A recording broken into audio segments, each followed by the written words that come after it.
This video is to show you how to replace the front brake pads on a Chevy Trailblazer. This happens to be a 2005 model. The first thing you need to do is remove the center cover here.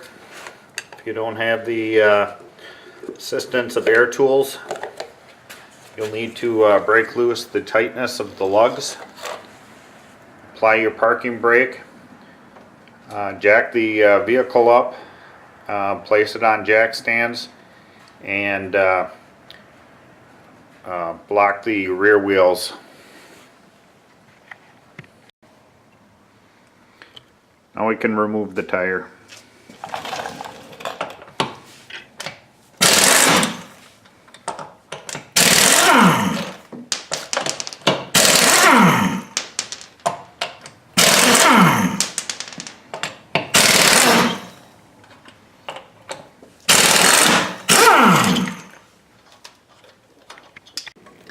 Want to remove the caliper bolts.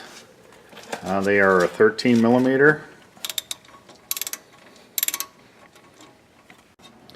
Once the caliper bolts have been removed, we'll take and pull the caliper off and suspend that with a wire on through one of the holes. We'll hook it onto the strut. After the caliper has been hung up, we're going to take and remove the caliper bracket. Happens to be an 18 millimeter.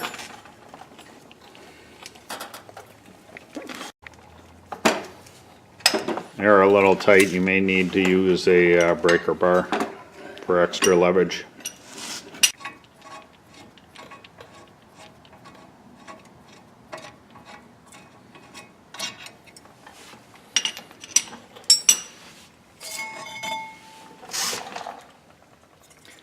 Next we'll take the brake shoes or pads out, remove the slide clips since our new brake pads came with some, and we'll take out the caliper slide pins and lubricate them, clean them up, and reinstall them.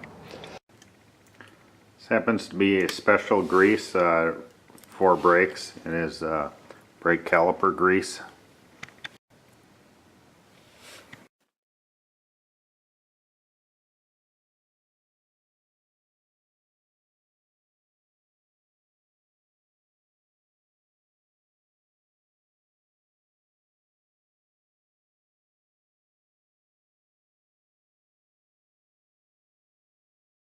Next we have to push the pistons back in the brake caliper.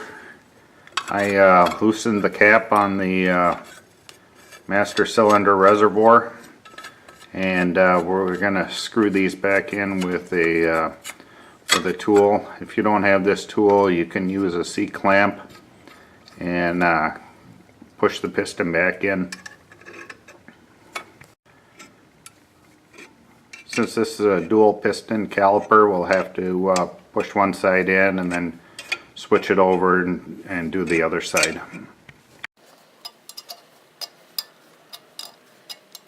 Next, there's an anti-rattle clip in the top of the caliper. We'll pop that out and replace that.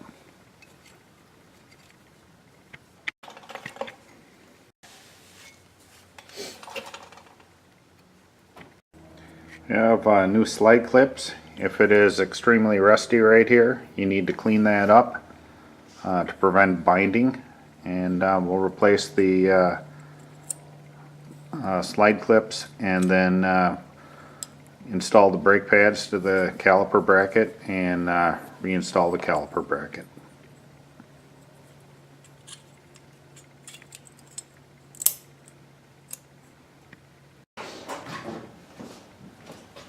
Now with the brake pads loaded in the caliper bracket, we're going to take and remove the rotor from the vehicle. There happens to be installed at the factory a couple of little goofy looking nuts that we need to remove. that hold the caliper, the rotor to the studs, and they are not necessary. It's just to ease in the assembly of the vehicle.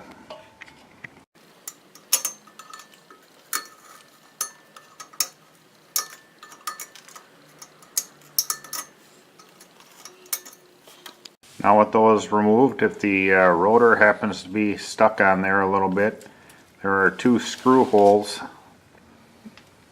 on the rotor that you can put a bolt in there, tighten it down, and it'll push off the wheel hub and break the rotor loose.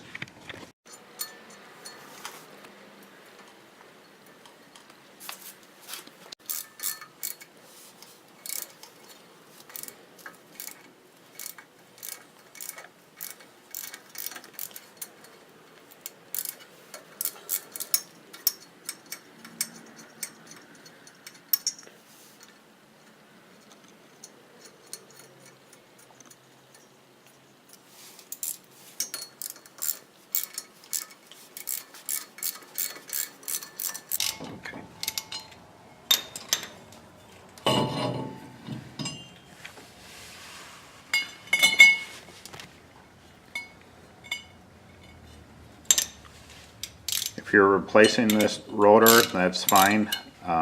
Just take and clean it with some brake clean. This one is actually in pretty good shape. We're just going to take a sander and then sand off the glazing of it.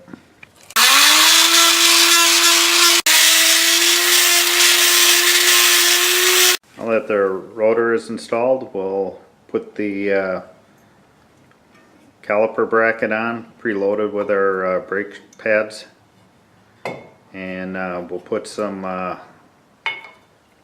thread sealant on the bolts and install the bolts.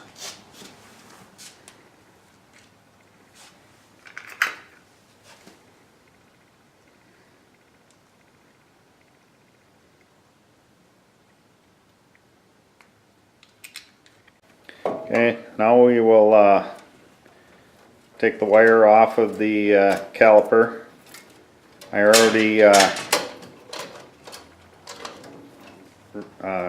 tightened up the cap for the brake reservoir, and we're going to put a little thread locker on the bolts and reattach the caliper.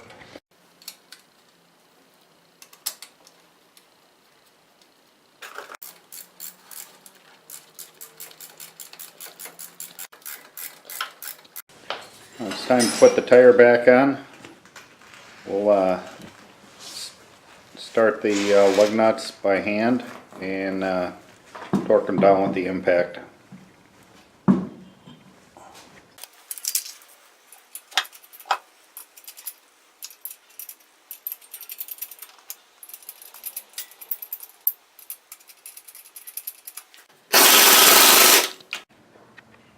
Now that we replaced the center cap here, we need to pump the brakes a few times to get the caliper to expand, and we're all done.